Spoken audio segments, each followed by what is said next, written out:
It's proving to be a real headache for this Kabul-based European Commission team.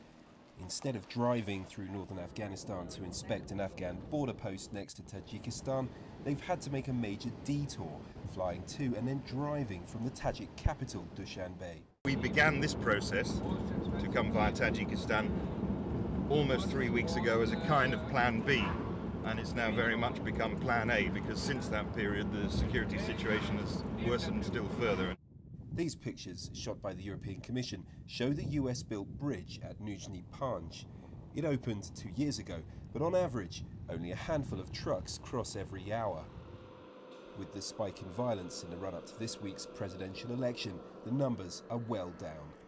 Behind me is the River Panj, a natural border between Afghanistan and Tajikistan. At the moment, there's very little in the way of activity, but the bridge here has the potential to be a major transit point between the South and Central Asia. With all talk of security, the Tajik authorities have increased troop levels in parts of the south of the country.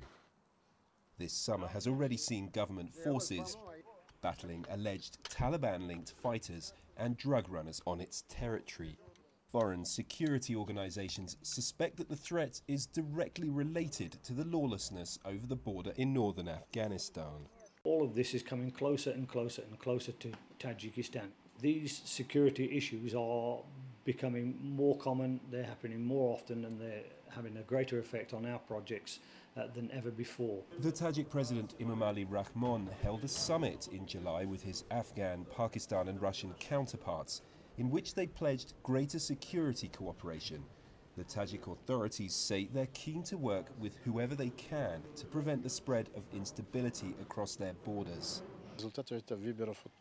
Many things will depend on the results of the elections, because as you know, the Taliban has already openly declared that they will try to interrupt them. Secondly, I think that given our connections, we will collaborate no matter who becomes president.